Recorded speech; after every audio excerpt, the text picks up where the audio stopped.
पाकिस्तान के सबसे बड़े सूबे पंजाब की हुक्मरान अशराफिया पंजाबी कौम परस्ती के शौक में मुब्तला होकर रंजीत सिंह को अपना हीरो करार देती है।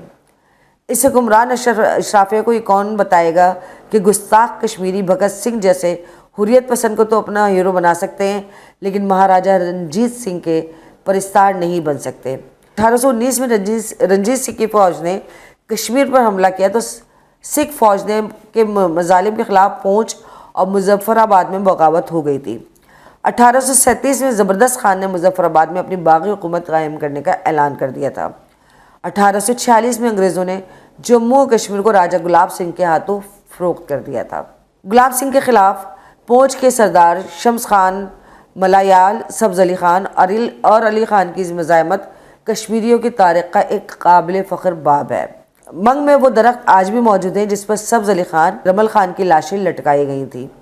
1929 में पहुंच में एक और बगावत सरदार फ़तेह मोहम्मद खान करेलवी ने मुनज़्ज़म की थी, जो लाहौर जाकर अल्लामा इकबाल